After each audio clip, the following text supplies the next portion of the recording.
Le ciel a été peint d'une orange profonde par le soleil levant, jetant de longues ombres dans les rues d'Abidjan, en Côte d'Ivoire. Amadou Diallo, un garçon de 16 ans avec un scintillement dans les yeux, était debout depuis plus d'une heure. C'était sa routine quotidienne, se réveillant avant le lever du soleil pour aider sa grand-mère à préparer les produits qu'elle vendrait sur le marché local. « Mamie, je vais prendre ça pour toi », dit Amadou avec bonté, prenant le panier lourd des mains de sa grand-mère. « Mon cher garçon, tu as la force de 10 hommes », a-t-elle dit, sa voix chaude avec fierté. « Mais ne devriez-vous pas être en route pour l'école aujourd'hui? Votre examen national est demain. » Amadou s'est équilibré dans le stand. « J'irai après que je vous ai aidé à installer le tableau. Je serai là avec toi. » La vérité est qu'Amadou veut s'assurer que sa grand-mère est toute installée. Depuis le décès tragique de ses parents dans un accident de voiture 3 ans plus tôt, ils avaient été le seul soutien de l'autre. Sa grand-mère, Catherine, était un chrétien dévot, ayant embrassé la foi à un jeune âge grâce aux missions françaises qui étaient arrivées dans leur région. Elle a nourri sa foi, l'emmenant à l'église tous les dimanches et lui enseignant des versets bibliques qu'elle avait écrits elle-même. Quand Amadou est arrivé sur le marché, il a remarqué la fracture sociale habituelle. D'un côté, il y avait des commerçants chrétiens et ceux des religions africaines traditionnelles, de l'autre, les commerçants musulmans, facilement identifiables par les hommes de kufi et des femmes en hijab. La Côte d'Ivoire, comme de nombreux pays ouest-africains, était une belle mosaïque de confessions et de cultures. Bonjour. Que pensez-vous de ça? Ibrahim, un vieux vendeur d'épices sympathique et ami de sa grand-mère, l'a appelé. Ça va bien, monsieur Ibrahim, a-t-il répondu poliment, aidant sa grand-mère à organiser les tissus africains colorés qu'elle vendait. Qu'Allah bénisse vos examens demain, a déclaré Ibrahim chaleureusement, souriant largement. Catherine, la grand-mère d'Amadou, a rapidement répondu, notre Dieu a déjà garanti son succès. Il est le premier dans sa classe. Ibrahim se sentait un peu mal à l'aise. Ce genre de commentaires était commun, chaque côté affirmant leur foi, mais sans aucune hostilité réelle. Nous avons partagé cet espace depuis des décennies. Amadou avait commencé à remettre en question certaines choses sur sa foi, mais il ne partageait cela avec personne. À l'école, dans son cours d'histoire du monde, il a appris les différentes religions, et les leçons avaient éveillé une curiosité en lui qu'il ne pouvait pas satisfaire les visites de l'église du dimanche. Ibrahim prie 5 fois par jour, n'est-ce pas? Demanda Amadou en marchant à l'école après avoir déposé sa grand-mère. Son meilleur ami, Kofi, le fils d'un pasteur protestant, a donné un peu d'épaule. Oui, ils le font tout. Mon père dit que c'est juste du rituel, sans réel sang. Mais il semble tellement dévoué, a commenté Amadou, se souvenant de la façon dont Ibrahim et d'autres musulmans suspensaient leurs activités sur le marché pour prier, tout ce qui se passait. C'est un lavage de cerveau, a déclaré Kofi, sa voix reflétant la familiarité d'entendre ces mots à la maison.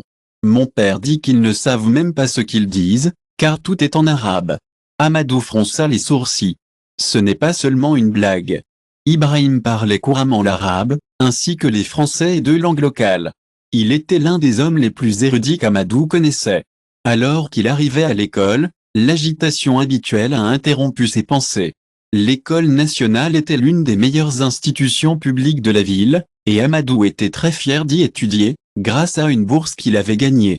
Il savait que c'était son seul espoir d'échapper à la pauvreté. Pendant les cours d'histoire, le professeur Monsieur Laurent, un enseignant sévère mais respecté, a annoncé le sujet du jour. Aujourd'hui, nous allons parler de l'âge d'or islamique et de ses contributions à la science mondiale et à la philosophie. Certains étudiants ont soupiré, tandis que d'autres se sont remontés à la perspective de plonger dans un sujet aussi fascinant. La classe était aussi diversifiée que le pays, avec des étudiants issus de divers horizons religieux et ethniques. Alors que l'Europe était encore au Moyen Âge, les villes musulmanes comme Bagdad, Cordoba et Le Caire étaient animées. Amadou écouta avec un éclat dans ses yeux. Pourquoi n'avais-je jamais entendu parler de ça auparavant? À l'église, les sermons dépeignirent souvent l'islam comme une religion arriérée, une vision qui ne correspondait désormais pas aux faits historiques que son professeur a présentés. Après la leçon, Amadou s'est éloigné du bureau du professeur. Laurent, où puis-je gagner plus à ce sujet? À propos de l'âge d'or islamique? L'enseignant était ravi et surpris par l'intérêt du jeune homme. La bibliothèque a d'excellents livres sur le sujet. Je recommanderais l'histoire de la science arabe pour vous aider à démarrer. Cet après-midi, au lieu de rentrer directement à la maison, Amadou est allé à la bibliothèque de l'école. J'ai trouvé le livre recommandé et j'ai commencé à lire, perdre le temps. Quand j'ai finalement regardé l'horloge, j'écoutais déjà. Ma grand-mère va me tuer, a-t-il dit, en mettant le livre dans son sac à dos pour continuer à lire à la maison. Quand je suis arrivé, j'ai trouvé Catherine assise sur le petit balcon de sa modeste maison, son visage tendu d'inquiétude. « Où étiez-vous, Amadou ?» J'étais tellement inquiet. « Désolé, mamie. J'étais dans la bibliothèque à étudier pour mon examen », a-t-il expliqué, ce qui n'était pas entièrement faux. « Tu aurais pu m'avertir. Je pensais que quelque chose de mauvais s'était passé. » Elle poussa un soupir, mettant sa main sur sa poitrine. « Votre dîner est sur la table. Alors je veux prier avec vous pour votre examen demain. » Alors qu'il appréciait la délicieuse banane poutou avec une sauce aux arachides que sa grand-mère avait préparée, Amadou pensait qu'il n'avait pas lu. Des scientifiques musulmans comme Ibn al-Haytham, Al-Khwarizmi et Avicenne ont fait des découvertes très importantes qui ont façonné le monde moderne. Il a réfléchi à la façon dont l'Église n'a jamais semblé reconnaître cela. Plus tard, lorsque sa grand-mère a prié pour son succès aux examens, Amadou a ressenti une panique de culpabilité. Ce n'était pas qu'il doutait de sa foi, il savait que Dieu, s'il y avait un Dieu, apprécierait une poursuite honnête de la connaissance. Mais il a ressenti un pincement de culpabilité pour garder ses incertitudes cachées aux personnes qu'il aimait le plus. Partie 2. Discoverist résultat des examens nationaux est arrivé un mois plus tard, et Amadou est arrivé deuxième de tout le pays. Le quartier entier était en train de prendre une fierté, non seulement pour sa grand-mère, mais pour toute la communauté. « Mon garçon !» s'exclama Catherine alors que des voisins et des amis se réunissaient dans sa petite maison pour célébrer. « Dieu a entendu nos prières. » Le pasteur de l'église locale, le révérend Thomas, un homme costaud avec une présence imposante, est venu spécialement pour féliciter Amadou. Il s'agit d'une victoire pour le Seigneur, un témoignage de la foi de ceux qui le suivent. Demanda Amadou poliment, mais son cœur était mélangé. Au cours du dernier mois, il avait lu des livres avec impatience sur l'histoire islamique, l'astronomie arabe et la philosophie musulmane. Il avait lu en secret, tard dans la nuit, à la lumière d'une lampe de poche bon marché. Lors de la célébration, il a remarqué qu'Ibrahim était également venu avec sa famille. Le vendeur chevronné a pris son temps, attendant patiemment jusqu'à ce que la plupart des invités soient partis, avant de s'approcher. « Amadou, mon cher jeune ami.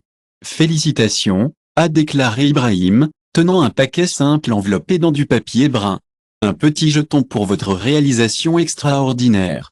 Merci beaucoup, monsieur Ibrahim. Je n'en ai pas besoin. Ouvrez-le quand vous êtes seul, » dit bien le plus âgé, souriant énigmatiquement. Cette nuit-là, après que tout le monde avait apprécié ses repas et que sa grand-mère s'était retirée pour la nuit, Amadou a soigneusement ouvert le colis. C'était un livre, mais pas n'importe quel livre. C'était une traduction du Coran en français, avec des notes explicatives dans les marges. Amadou a ressenti un sentiment de confusion et d'appréhension. Il était sûr que sa grand-mère n'approuve pas. Mais sa curiosité était tout simplement trop forte. Avec un sentiment d'appréhension, il a commencé à lire la première page. Au nom d'Allah, le bienfaisant, le miséricordieux. Les mots étaient différents de tout ce qu'il avait lu auparavant. Ils n'étaient pas comme les textes secs de l'école sur l'islam ou les caricatures qu'il entendait parfois à l'église. Il y avait une profondeur et un rythme qui l'ont touché tout de suite. Au cours des prochaines semaines, Amadou a poursuivi sa lecture secrète, non seulement du Coran, mais aussi de livres sur la vie du prophète Muhammad. Il a commencé à comparer les enseignements islamiques avec ce qu'il savait du christianisme, prenant des notes dans un petit cahier qu'il gardait caché sous son matelas. Ce qui l'a le plus frappé, c'est l'accent mis par l'islamique sur la recherche des connaissances, l'harmonisation entre la foi et la raison, et la compassion sociale que le prophète Muhammad a montré. Amadou avait toujours entendu dire que l'île était un lieu de religion, de violence et d'oppression, mais il l'a vu différemment. Pour lui, c'était un endroit qui appréciait la justice, la clémence et la réflexion intellectuelle. Un jour, après avoir rassemblé son courage, Amadou a décidé de visiter Ibrahim dans son petit magasin d'épices après les heures de marché. Ibrahim, j'ai quelques questions sur le livre, a-t-il dit, sa voix chaude avec anticipation. Ibrahim, toujours l'âme chaleureuse et accueillante, l'a accueilli à bras ouverts, comme s'il attendait cette rencontre fortuite. Entrez, jeune homme. Nous pouvons parler pendant que j'ai monté. Ils se sont assis à l'arrière du magasin, où les parfums chauds de la cannelle, de la cardamome et du safran ont rempli l'air. Amadou a commencé à poser des questions, à propos de Dieu, de Muhammad, de la prière, de la vie après la mort. Ibrahim répondit patiemment, n'envoyant jamais des instructions, citant toujours à la fois le Coran et des exemples pratiques. Vous voyez, Amadou, l'islam n'est pas seulement de croire, il s'agit également de mettre ses croyances en action. Nous croyons que la soumission à Dieu, ce que signifie l'islam, devrait se refléter dans la façon dont nous traitons les autres, dans notre poursuite de la connaissance et dans notre vie quotidienne. Mais qu'en est-il de Jésus? Dans mon église, ils disent que vous niez qu'il est le Fils de Dieu. Ibrahim a accepté, et ils en ont parlé davantage. Il est vrai que nous ne croyons pas que Jésus était Dieu ou le Fils de Dieu. Mais nous le respectons profondément comme l'un des plus grands prophètes. Amadou a été surpris. Je n'ai jamais su ça. Beaucoup de gens ne le font pas. Il est si facile de se concentrer sur les différences au lieu des similitudes. Ibrahim s'arrêta. Mais rappelez-vous, Amadou, la foi est un voyage personnel. Je n'essaie pas de vous convertir. J'essaie juste de répondre à vos questions. Oui, répondit Amadou. Mais depuis que j'ai commencé à lire sur l'islam, je me sens paisible. C'est comme si une ampoule s'était éteinte, et tout avait soudainement un sens. Les yeux d'Ibrahim, chaleureux et doux, ont inspiré le jeune homme. Ce sentiment est si important. Mais donnez-vous du temps. Et n'oubliez pas de montrer à votre grand-mère le respect qu'elle mérite. Amadou a accepté, sachant que la partie la plus difficile de son voyage serait de savoir comment concilier ses nouvelles découvertes avec son amour et son respect pour sa grand-mère chrétienne dévote. Au cours des prochaines semaines, Amadou a continué à parler avec Ibrahim, et il a également commencé à se rendre à la mosquée locale le vendredi. Il a dit à sa grand-mère qu'il avait des activités parascolaires à l'école. Elle a regardé les prières, écouté les sermons et ressenti un lien croissant avec la communauté. Au fil du temps, sa grand-mère a remarqué des changements petits mais importants en lui. Amadou n'est plus allé au service du dimanche, et il avait des excuses pour expliquer pourquoi il ne l'était pas, disant que c'était à cause de ses études ou de ses projets scolaires. Il avait également cessé de manger du porc, disant que cela le rendait malade. Elle a également remarqué qu'il marmonnait parfois des mots en arabe qu'elle ne reconnaissait pas. Un soir, elle lui a demandé « Est-ce que tout va bien, mon fils ?» pendant qu'il dînait. « Tu as l'air différent. » Amadou sentit une bosse dans sa gorge. « Je vais bien, mamie. Je pense beaucoup à l'avenir, à l'université. » C'était en partie vrai, il avait reçu une offre d'études d'ingénierie à l'université d'Abidjan, un rêve que sa grand-mère a partagé. Catherine l'a transmise, mais ses yeux ont montré une inquiétude. Dieu a de grands projets pour vous, Amadou. N'oubliez jamais d'où vous venez. Ces mots pesaient lourdement sur lui. Il ne voulait pas blesser sa grand-mère, mais il ne pouvait pas ignorer le fait que son cœur et son esprit croyaient maintenant fermement que l'île était le chemin qu'il voulait suivre. Partie 3, le voyage de la décision Amadou a atteint un tournant un vendredi pluvieux. Il est allé à la prière de Jumu'ah dans la mosquée centrale, où l'imam a parlé du courage d'Abraham en suivant sa foi contre les traditions de sa famille. Les paroles de l'imam l'ont touché profondément. Après la prière, il s'est éloigné de l'imam, Cheikh Hassan, un membre respecté de la communauté qui était connu pour sa sagesse et son approche modérée. « Cheikh, je voudrais devenir musulman », a déclaré Amadou, sa voix tremblant d'émotion, mais aussi avec détermination. Le cheikh regarda attentivement le jeune homme. « Mon cher garçon, êtes-vous certain de ce chemin? C'est une décision sérieuse. J'apprends l'île et ses gens depuis des mois. Je suis sûr dans mon cœur que c'est la vérité. » Cheikh Hassan hocha la tête de compréhension. « Et votre famille? Votre grand-mère chrétienne?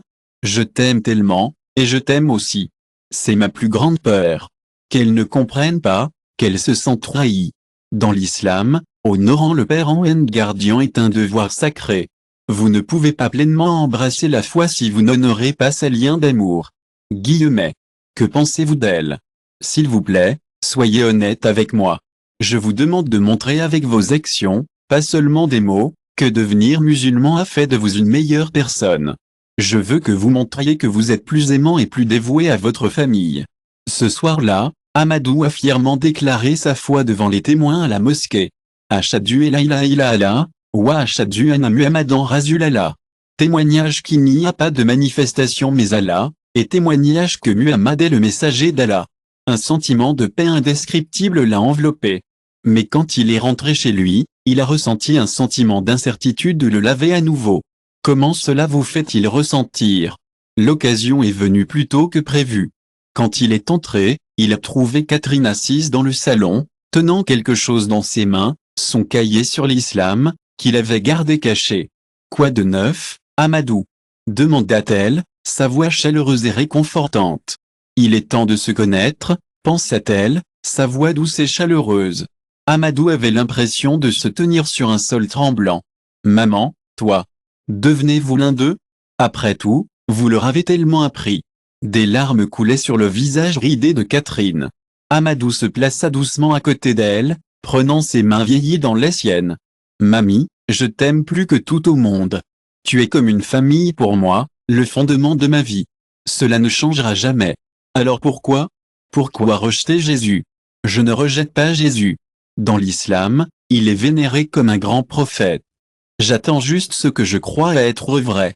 J'ai étudié, réfléchi et prié, et j'ai l'impression que c'est mon voyage. Catherine lui a retiré les mains, debout avec un peu de difficulté. Vous ne pouvez pas faire ça, Amadou. Pensez à vos parents, comment ils vous ont élevé dans la foi chrétienne. Pensez à moi. Je pense à toi, mamie. C'est pourquoi je suis honnête. Je veux partager ma vie avec toi, pas vivre dans des mensonges. La conversation s'est poursuivie dans la nuit, se levant parfois dans l'émotion, d'autres fois dans de lourds silences. Catherine a beaucoup pleuré, alternant entre la colère, la déception et la peur. Amadou est resté composé, répondant pensivement à ses questions et lui assurant que son amour pour elle n'avait pas diminué. Le lendemain matin, Catherine semblait avoir vieilli des années. Je ne peux pas accepter ça, Amadou. Pas maintenant. Peut-être jamais. Tu es toujours mon petit-fils. C'est toujours ta maison. Ce n'était pas aussi facile d'y arriver comme Amadou l'espérait, mais au moins il n'était pas complètement laissé de côté. Il a remercié Dieu pour cette petite consolation. Un mot s'est répandu rapidement dans le quartier de sa conversion. Alors que la communauté musulmane l'accueillait chaleureusement, beaucoup de ses amis chrétiens s'éloignaient. Kofi, son meilleur ami, semblait particulièrement bouleversé. Pendant un cœur à cœur, Kofi a dit, « Vous nous avez trahis. Mon père dit que tu es condamné en enfer maintenant. Je suis toujours la même personne, Kofi. Non, tu n'es pas. Vous avez choisi leur côté. » Le révérend Thomas est venu visiter, essayant de le ramener au giron et a apporté avec lui des arguments et des avertissements théologiques sur le sort de son âme. Amadou a écouté respectueusement, mais est resté ferme dans sa décision. L'université, cependant, a posé un problème. À l'université d'Abidjan, il a trouvé un environnement plus diversifié, où il a rencontré des musulmans et des chrétiens qui respectaient son choix personnel. Son talent pour l'ingénierie l'a rapidement fait ressortir, et ses professeurs l'ont vu comme prometteur, quelle que soit sa religion. Au cours de son deuxième semestre, quelque chose d'extraordinaire s'est produit. L'université a été choisie pour participer à un concours international d'ingénierie durable, et Amadou a été sélectionné pour diriger l'équipe ivoirienne. Son projet était un système de purification de l'eau à faible coût utilisant des matériaux locaux qui pourraient bénéficier aux communautés rurales sans accès à l'eau potable. Avec une passion pour l'innovation, Amadou a habilement mélangé les connaissances africaines traditionnelles avec des idées d'ingénierie moderne. Ensemble, ils ont développé un filtre en utilisant des couches de sable, du charbon de coco carbonisé et du tissu local traité avec des extraits de plantes médicinales. Ce projet est bien plus que la technologie, a expliqué Amadou lors de la présentation finale à Paris, où l'équipe se dirige. Il s'agit d'honorer les connaissances traditionnelles de nos ancêtres tout en regardant vers l'avenir. Il s'agit de justice, s'assurer que tout le monde a accès à un droit humain fondamental. Guillemets. Lorsque l'équipe ivoirienne a été annoncée comme vainqueur, Battant des équipes d'universités renommées en Europe et en Amérique du Nord, la couverture médiatique a été instantanée. Amadou a été interviewé par des journalistes fascinés non seulement par son innovation technique, mais aussi par sa jeunesse et son éloquence. Lors d'une interview en direct pour un réseau international, le sujet est apparu. Amadou, nous avons remarqué que vous faites des pauses régulières pendant la journée. Est-ce lié à votre foi? Amadou s'arrêta un instant, réfléchissant à la façon de réagir. Oui, je suis musulman. J'effectuais les 5 prières quotidiennes prescrites dans la foi. Il m'aide à rester concentré et je me souviens que mon travail doit servir un objectif plus grand que moi. Sa réponse simple a suscité beaucoup de réactions. Ce fut un changement rafraîchissant par rapport à la représentation habituelle de l'islam dans les médias occidentaux. Ce jeune musulman africain a non seulement parlé avec clarté de valeurs importantes comme la durabilité, l'innovation et la justice sociale, mais il l'a également fait tout en prospérant dans sa foi. Sa réponse a capturé l'imagination du public. La vidéo de l'interview est devenue virale sur les réseaux sociaux. Le titre African Boy se convertit à l'islam et choque le monde avec une solution innovante est devenue virale. Alors que certaines personnes l'ont critiqué, beaucoup d'autres étaient intrigués et inspirés. De retour dans sa ville natale de la Côte d'Ivoire, Amadou a été célébré en tant que héros national. Le projet de purification de l'eau sur lequel il travaille a reçu un financement à mettre en œuvre dans plusieurs villages. Même les politiciens qui ont généralement du mal à s'entendre se sont réunis pour célébrer cette réalisation.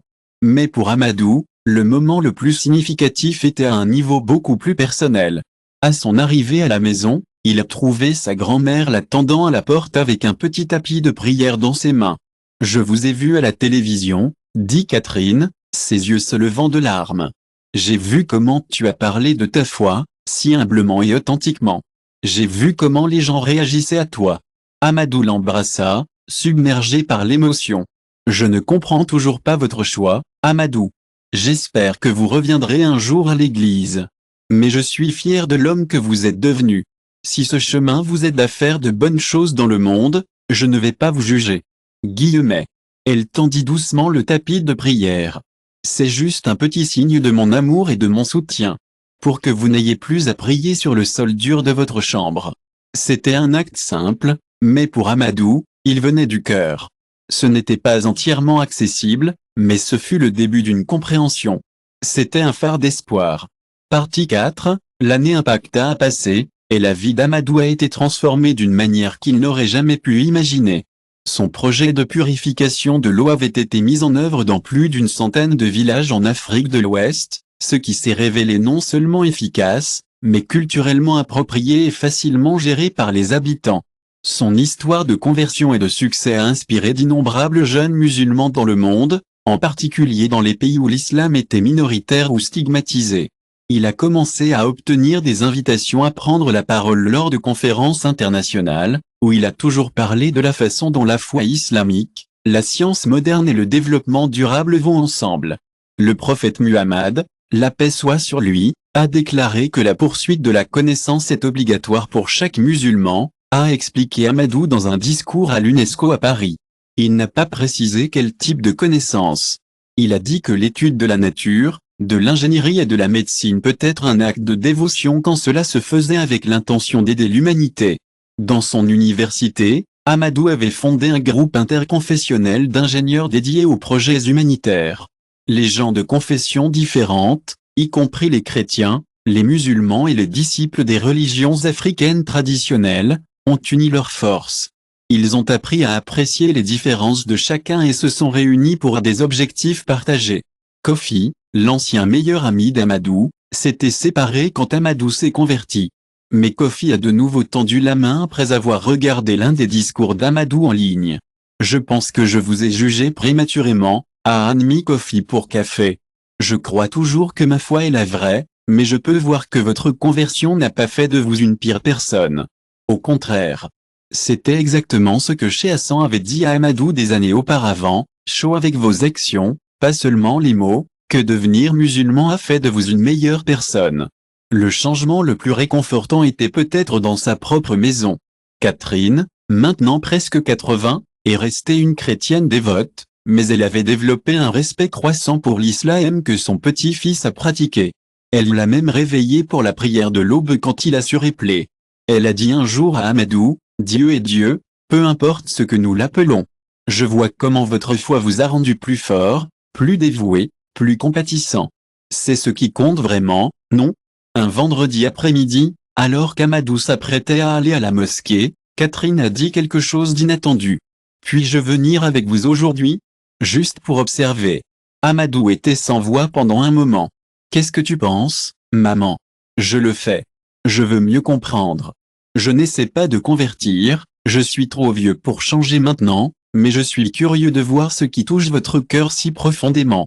Cet après-midi, Catherine s'est assise dans la section des femmes de la mosquée en tant qu'invitée, regardant avec une véritable curiosité comme les fidèles se sont alignés pour la prière.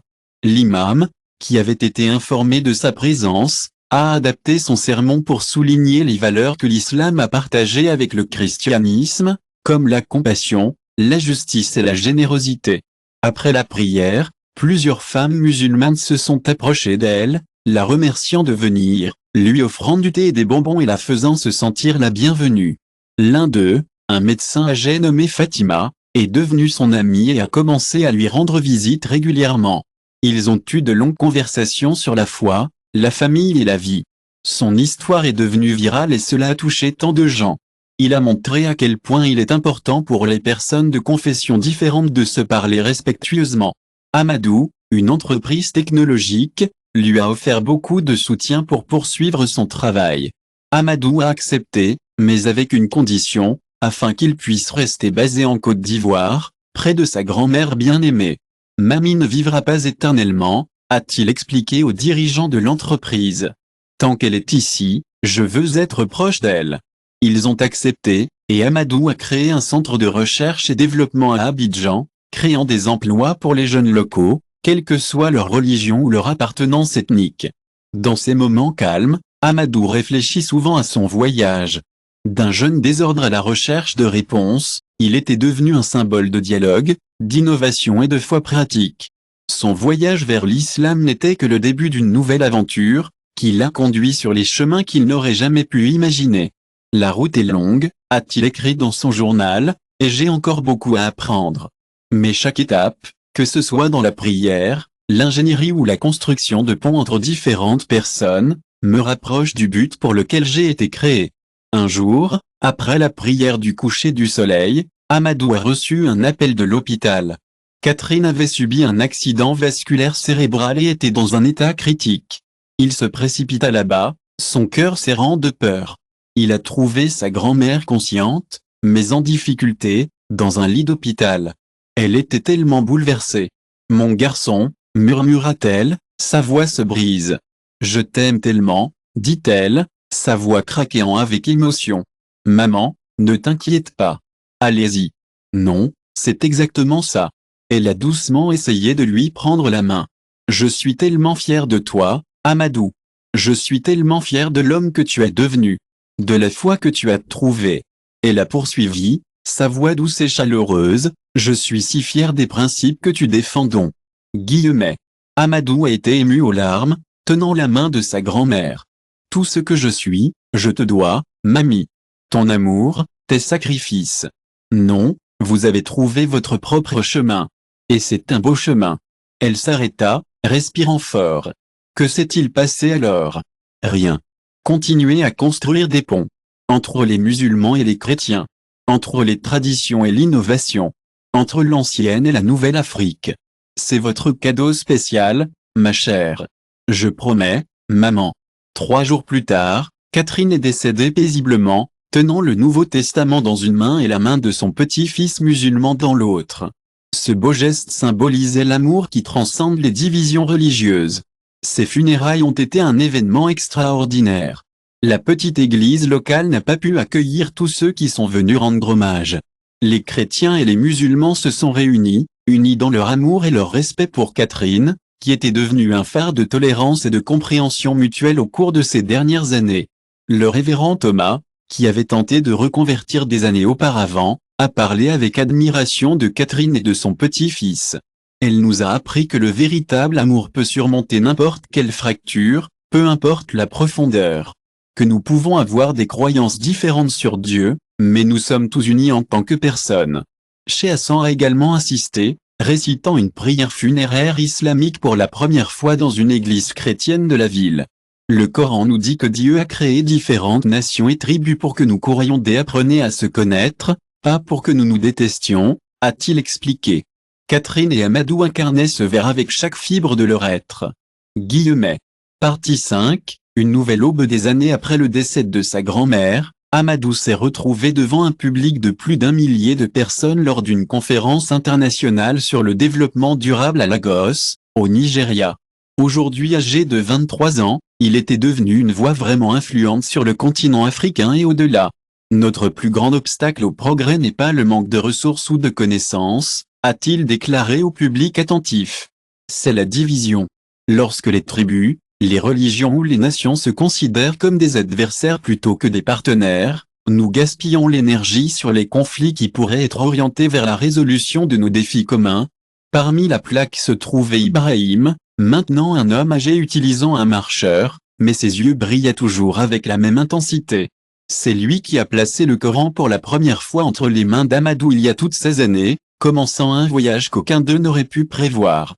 Après la conférence, Ibrahim s'est déplacé lentement, accompagné de son petit-fils. « Tu te souviens de ce jour sur le marché, quand tu m'as dit pourquoi je me suis arrêté pour prier 5 fois, peu importe ce qui se passait ?» dit Ibrahim avec un sourire chaleureux. Amadou a accepté et ils ont partagé un moment de connexion chaleureux. Je m'en souviens bien. C'était l'une des premières choses qui m'ont intrigué à propos de l'islam. Et maintenant, regardez-vous. Mashallah. Vous êtes un jeune homme qui a arrêté le monde avec votre histoire. L'ère était terminée. Le voyage spirituel d'Amadou, combiné à son impact scientifique et social, avait inspiré un mouvement. Les jeunes Africains, musulmans et non musulmans du monde entier le considéraient comme un exemple de recherche de connaissances approfondies, de s'engager respectueusement avec différentes traditions et d'appliquer leurs talents pour le bien commun. Un documentaire sur sa vie, intitulé La lumière d'Amadou, avait été produit par un réseau international et traduit dans de nombreuses langues différentes. Ses conférences sur YouTube ont été vues des millions de fois. Son projet d'origine de purification de l'eau a été développé pour une organisation à but non lucratif opérant dans 20 pays africains, offrant de l'eau potable à des millions de personnes. Mais ce qui est encore plus étonnant, c'est qu'Amadou avait une vision de la création de centres de dialogue interconfessionnel dans plusieurs villes africaines. Il voulait que des jeunes de différentes confessions se réunissent, étudient, travaillent sur des projets communautaires et apprennent à apprécier leurs différences tout en travaillant ensemble pour le plus grand bien. Dans son quartier à Abidjan, le vieux stand de tissu de sa grand-mère est maintenant dirigé par un jeune couple, elle musulmane, il chrétien, qu'Amadou avait aidé à démarrer leur petite entreprise. Le stand deviendrait un arrêt populaire pour les touristes intéressés par l'histoire du garçon africain qui s'est converti à l'islam et a choqué le monde en 2024. Ce soir-là, après une conférence, Amadou est retourné dans sa chambre d'hôtel et a ouvert un petit coffre qu'il a toujours transporté sur ses voyages. À l'intérieur se trouvait le tapis de prière que sa grand-mère lui avait donné, maintenant porté par une utilisation quotidienne, et le Coran original qu'Ibrahim lui avait donné, avec ses pages marquées et annotées au fil des ans. Prenant le Coran, Amadou s'est ouvert sur une page spécifique et à lire à haute voix. Ô l'humanité! Ô l'humanité! Nous vous avons créé à partir d'un homme et d'une femme, et nous avons fait de vous des peuples et des tribus que nous pourrions vous connaître l'un des autres. Il a poursuivi, ce qui est le plus important pour nous, c'est que vous êtes tous de bonnes personnes, faites de bonnes choses. Le message était clair, la diversité humaine n'est pas un accident ou un fardeau, mais une conception intentionnelle afin que nous puissions apprendre les uns des autres. Différentes confessions, cultures et perspectives n'étaient pas destinées à nous diviser, mais à nous rendre plus riches en tant que peuple. Alors qu'Amadou était assis dans sa chambre, réfléchissant à sa vie, il ne pouvait s'empêcher de se sentir reconnaissant. Il a réfléchi à la mesure où il venait des rues simples d'Abidjan à la grande scène du monde.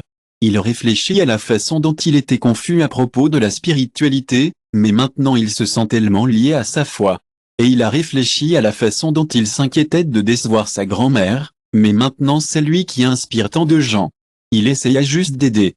Il a été confronté à la critique de tous les côtés, des fondamentalistes chrétiens qui l'ont vu comme un apostate et des extrémistes musulmans qui ont remis en question son dialogue avec d'autres confessions, et les laïcs qui se méfient l'expression religieuse en public. Mais avec chaque obstacle qu'il a affronté, Amadou a rappelé les paroles de sa grand-mère sur son lit de mort, continuer à construire des ponts.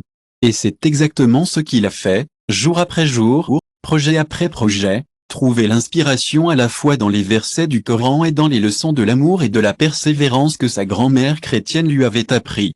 À la fin de sa prière, Amadou entendit là-dedans l'appel à la prière de l'aube, commençant à passer d'une mosquée à l'autre. Une nouvelle journée commençait. Comme il partageait souvent ses pourparlers, issus à la fois des traditions islamiques et de la sagesse africaine ancienne, chaque nouveau jour est une occasion de recommencer, de construire quelque chose de mieux, d'être meilleur que nous n'étions hier. Pour Amadou Diallo, le jeune homme qui avait embrassé l'islam et étonné le monde de son voyage de foi, de science et de réconciliation, ce chemin s'est poursuivi. Ce n'était pas seulement une histoire personnelle, mais un phare d'espoir pour un monde dans un besoin désespéré de ponts au lieu de murs, de dialogue plutôt que de division, de lumière au lieu de l'obscurité. Et quelque part, croyait-il, sa grand-mère bien-aimée Catherine souriait, fière de l'homme qu'il était devenu et du monde meilleur qu'il aidait à créer. C'est la fin de l'histoire.